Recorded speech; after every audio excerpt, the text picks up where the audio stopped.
Hello, everyone. Welcome back to the NYC Uncensored podcast. I'm Advika, and I have here with me. Satini. And today we'll start off with talking about our cultural backgrounds. Yeah. So, Satini, I don't think you know, but I actually moved here when I was 11 Oh, really? to Australia. Yeah. And I lived in India for 11 years, and I studied up to year 7 there as well. So it was really interesting to come to Australia and start from year 6 again and see just how different it was. Yeah, for sure. Yeah. So what about you? What's your background? So I'm Tongan, but I was born and raised here in Australia. So Mhm. yeah. So you've lived here your whole life. Yeah, Mhm. that's me.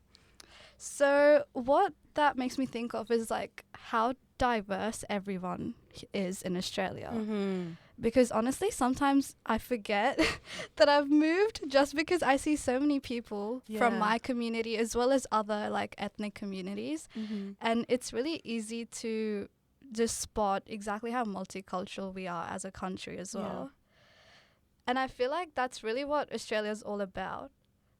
But then within like the sphere of obviously the majority white background of this country as well, I feel like people who have a different cultural background do often feel somewhat disconnected in the society, and they struggle initially to really make a place for themselves in this society just because it's so Western and it's so different from the cultural background that they come from or that they've been raised as. So today I guess we're going to talk about what these difficulties are in finding your place as a person of color in Australia, and how I guess people can overcome it and feel like they truly belong to this society. Yes, very nice. Yeah. So I guess as you mentioned, there is a lot of diversity here in Australia. Some places more than others. I've realized Definitely. let's just say like here in Western Sydney in Maryland is very multicultural. Like we have a lot of refugees here, I guess, immigrants and all that, ranging from, those from Afghanistan, Pakistan, the Middle East, Pacific Islands and all that stuff. So yeah, it is very diverse. And I guess, well, I can't speak for my own experiences since I've been born and raised here, but even working with a lot of the young people in the community, that some of them, they may feel like they're not Australian enough. That's one of the difficulties, especially if English is their second language. Yeah. Which I can't imagine having to learn a whole new language. Because, well, for me, yeah, English is my first language and Tongan is my second. But even with Tongan, like, I'm not fluent. No. Like, I only know the basics and stuff. So I can't know. imagine having to be in a place where your second language is the predominant language. But yeah, it's very multicultural, but also there's a lot of difficulties that come with it. Yeah, and also just to talk about the language thing, like I think another reason, like it's normal to find children who don't really understand like multiculturalism much as well, like white communities, because like obviously they're not exposed to it. I still remember in year 6, even though like I come from an English medium school and I like learned English in India my whole life since I was like in kindy. I came up, and because I had an accent, they were like, "Oh, did you learn English after you came here?" And I was like, "Oh, no, actually, like I'm fluent only because I had the privilege of learning it since I was young," which I feel like adds into that notion of not feeling Australian enough, because people often think about your accent as well before they think about like your contribution to the society, which also brings me into the next difficulty, which is this fear of becoming whitewashed or feeling like you have to be whitewashed to fit into society. And this is like a double-edged sword, because on one hand, your cultural like community and your relatives and stuff like from my experience, they'll be like, oh wow, so you speak like a foreigner now, you're like completely Australian. And it can feel really demeaning because it feels like you're not connected to your culture anymore because they perceive you as that. But at the same time, when you look around you and you see like the stereotypical Australian accent and like behaviors, you feel like you have to adapt to it, which I think is another thing that people of color really struggle with, because do they choose to be more Australian or they choose to be more to their cultural like background, true to their cultural background. And I feel like today we gotta talk about the strategies, right? So we can find a middle ground and just pacify this internal struggle as well. Oh, very well said. Ooh, thank you. So I guess one of the strategies that we have here is, if you do wish to be more in touch with your culture and stuff, there's a lot of social groups out there. So there's Facebook communities. There's also cultural centers that have cultural activities and all that stuff. I know especially here in the Cumberland area, sometimes the council runs specific like dance activities. So there'll be like Bollywood type of dancing, like, or like Indian cooking, like stuff like that. And there's like different, as I mentioned earlier, there's like some areas where there's, how do I say it? No, like I don't know how to. It's just like it differs from area to area, the amount of diversity. Yeah. So there's somewhere like, if you're of this like this certain background, there's a lot of people from your community in this area that you can go and kind of like immerse yourself in that in your own culture and kind of learn more about it.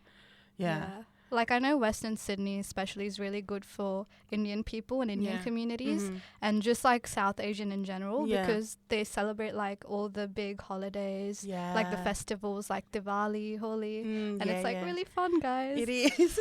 And I feel like, it's just keeping an eye out on social media and just, I know also from experience that it's really daunting to walk into these cultural activities. Especially if you're already like coming from the mindset that you don't feel connected enough to your culture. Because then you're like, oh, I don't know what's going to happen here. I don't know. This is my first time. This is so scary. All these people know.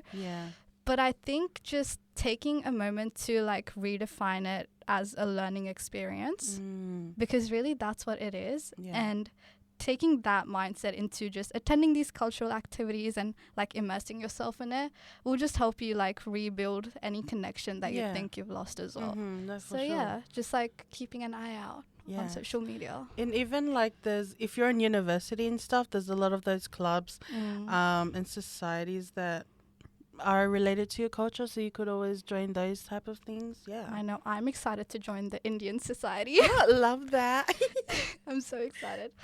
That sounds so cool. But and also in high school as well. Like I don't know if all the schools do this, but I know my schools always did a multicultural day as well. Oh yes. That was so fun. I know, because then everyone would bring in like their little food and I'll be like, and they'd all dress up in like their cultural clothes. Everyone cool. looks so pretty. And also if you're like from a white school, it can be difficult to like really embrace it because a lot of people around you are not taking it seriously. But I feel like just do it. If you feel like you want to do it, just do it. Yes. Because people will appreciate you for it as well. Yeah. And you'll get a lot of compliments. I'm like, oh, so exotic. Hey, a compliment's a compliment. No, yeah. Okay. And then next point is there's really the whitewashing as well, which I know I have dealt with because when I moved here, when I was only 11, right? So I was very impressionable. So it was very easy for me to adapt to the accent and stuff, to the point that people that I met at my second school in high school when I transferred, they thought I'd been like raised here. Like born and brought up here. And they would not believe me when I said I moved when I was 11. Because they're like, you don't look like you moved here when you were 11 from India. And like, it's kind of like, oh, haha, funny. But I feel like it has deeper like implications on people. Yeah, because then it's like, what should I be looking like? Exactly. Or how should I sound? Exactly. And like, at first, I almost used to take offense. Like, what do you mean I don't look Indian or like I don't sound Indian? But then I realized like it's coming from their perspective, which is completely different, and they've probably met people in their life who have moved here at a later age, and they don't really fit into that Australian stereotypical image, which is like the only reason they're thinking I don't belong there as well. Yeah. But that's their perspective, and I can just choose to have my own view and my own perspective, which really helped me just kind of stop being offended and stop taking it to heart, and made me realize like they can think whatever they want. I don't really mind. It's funny between friends anyway, and as long as I feel secure in my culture and I feel like I still have those roots, that's enough. Yeah. And I can still be whitewashed, quote unquote. Yeah, but also you mentioning like being called that by, you know, those around you. I think one that many of you listeners, and for me as well, like when it comes from your relatives and stuff, like for us, they would say, oh, like you're a plastic Tongan or something, like that word plastic. Yeah. Relatives really just like rude, but I think it's important when you, because look, for me when I was younger, I was like, yeah, I'm Tongan, but I wouldn't really immerse myself in the culture. I'd be like, yeah, whatever. But as I got older, like I really started to like want to know more about my culture and really incorporate that into like my values and just me as a person. And yeah, especially like when it comes to not being fluent, like that's when you hear the relatives really like in you, like, oh, why don't you know how to speak Tongan? Like you don't want to speak Tongan, or like when I would go visit the islands, it's like, oh, so you only know English because you're from Australia and all that stuff, which like I know it can feel a bit like a little rude, right? It is. But I think when you grow up and like you start to mature, you realize like it doesn't matter. Like as long as you're not trying to get rid of your ethnicity and you don't acknowledge it and stuff, then I think that's when it's a different story. But it doesn't matter how, like, even if you're half or quarter or something, you should still be proud of your ethnicity. It doesn't matter whether you were born or raised here, whatever. You know, and that's what I think Australia is. It's about like a real Australian embraces the different cultures, because that's what it is over here. Exactly. Like it's not just the one, you know, Aussies or whatever. Yeah, exactly.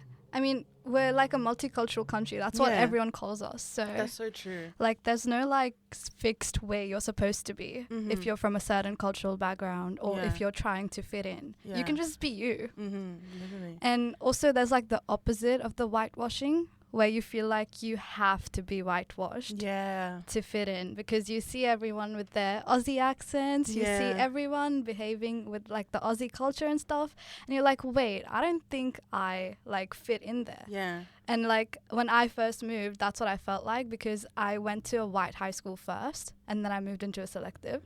So I was surrounded by like proper Aussies. Like they would be into like all these sports that I didn't know the names of.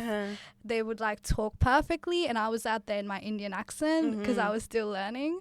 And in that moment as well, you can often feel like you just have to change like instantly, like as soon as possible, so you can sound and look like everyone else. But like, again, think about what that sounds like. You want to sound and look like everyone else, but you're an individual. So taking that pressure on yourself is not something that's going to help you in the long run, because you're just going to be trapped within this like perception of Australianness that you've created for yourself, when really Australia is about all those different accents, all those different cultures coming together. So I think it's also important to not force yourself to become whitewashed either. Definitely. Or like think that you need to be. I use whitewash loosely, obviously. Yeah. But yeah, I think it's important to not forget that you're allowed to have an accent, you're allowed to act in a certain way. If you're Indian, you're allowed to wear like bindis and stuff. Like no one's gonna judge you or think you're less Australian for doing that. Yeah. As long as you feel comfortable and you feel confident in what you're doing, that's you as an Australian. Definitely. Yeah. And just quickly, just a short point, because this is something that I think was discussed on another podcast, fitting Western beauty standards as a woman of color. And it's just a lot deeper, but like trying to fit into I'll quote this loosely, the Australian standards, because I've met some people, or like I've heard people's experiences that they want to, how you were saying, like look Australian. So like they wouldn't embrace their cultural clothing outside of their homes or like cultural events, or felt the need to have, I don't know, straighten their hair because, like, you know, for sure, the blonde, straight, long hair type of thing. So it's also remembering, like, at the end of the day, you don't look that way, and you don't have to. You know, you can embrace your ethnic features, and still be Australian. You still fit in, all that stuff. So yeah, that's just a quick point I wanna mention. Exactly. And also, all these standards are man-made. Yeah. They don't exist, guys. Break out of them. You are Australian enough. We are Australian. Not the impromptu. Okay. I guess, do you have any other experiences you want to talk about as well? Oh, yes. Ooh. So, I mean, I only remember it like vaguely, because I'm the type that nothing really gets to me, right? You can say whatever and all that stuff, but there has been like an instance, actually 2 instances. So one, when Moana first came out, I was with my cousins and stuff, and like, I think we're that type of, like, we have that approachable energy, right? Yeah. Which sometimes I'm like, okay, I wish I wasn't as approachable, but like, and then so we typically, like, if we go to the shops or something, like, people make conversations and all that stuff, and then obviously you see like these big islander girls. Moana just comes out, and then there was this guy, and he made that thing. Is your name Moana? Oh. And I was like, first of all, like, even just something like that, I think, like, you can take it both ways, right? It's like, okay, like, you know, the culture's out there, it's good and all that stuff, but then also there's that, like, typical, like, that mindset that some people have. And I'm not just saying, like, it's Australians or whatever. I'm just saying, like, where they might fall into that stereotypical kind of category, like, because Moana's a Pacific Island princess, then now all these Pacific Islanders are Moana and stuff. Yeah. But then also I've had another where, I've been told to go back to my country, which is crazy. Wow. Yeah. So I don't want to get into much to it, because that one got to me. Yeah. That was insane. But I just laughed it off. I was like, well, first of all, I was born and bred here. Yeah. You know, I've been raised here. I am Australian. I'm an Australian citizen, all that stuff. Exactly. Yeah, and so it was, okay, I'm a bit, it was a Karen, as we call it. Yeah, so I was waiting for that. I was like, okay, like, I can't lie though, when I see Karens, I kind of just laugh. Like, it just think about it a little bit. It's like, just crazy. How did they have all that, like, audacity? Literally. It's so funny to me. Yeah. Who do you think you are? And I don't even remember what it was, but it was, like, literally small. Yeah. And I was No, I'm sure you, like, picked up, like, something off the shelf, and she was like, why'd you pick it up like that? Like, yeah. Literally. So I was like, in that moment, I was like, That's not okay. But I don't think I've really felt, like, not Australian. Yeah, that's good though. Except that last comment, that was crazy. horrendous. Never ever. Y'all better not say that stuff. Yeah, okay? Please, that's guys. insane. And if someone says that to you, just walk the other way. Don't engage. No, People literally. like that don't deserve your engagement. Yeah. But what about you? Pretty much like the stuff I already talked about. I remember I got asked if I speak Indian as well.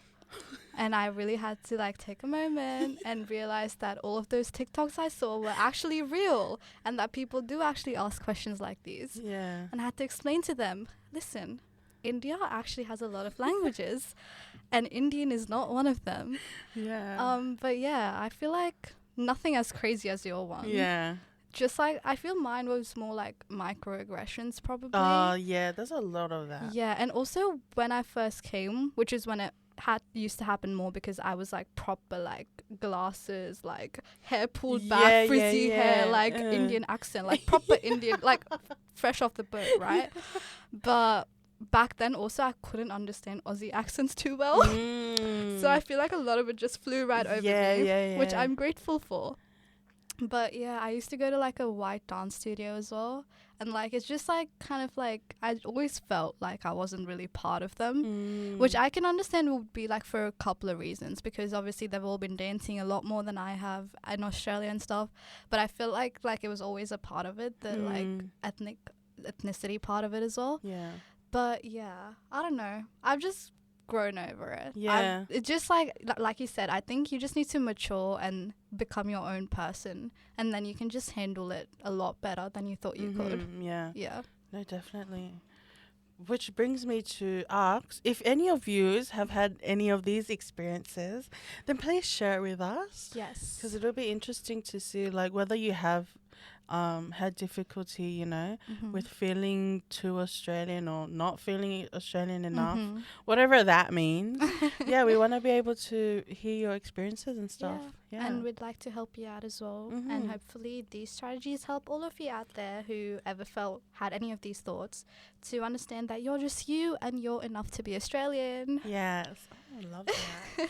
Well, I guess that's a perfect way to end it. Yeah. So, yeah, guys, if you have any questions and stuff, we always want to hear them.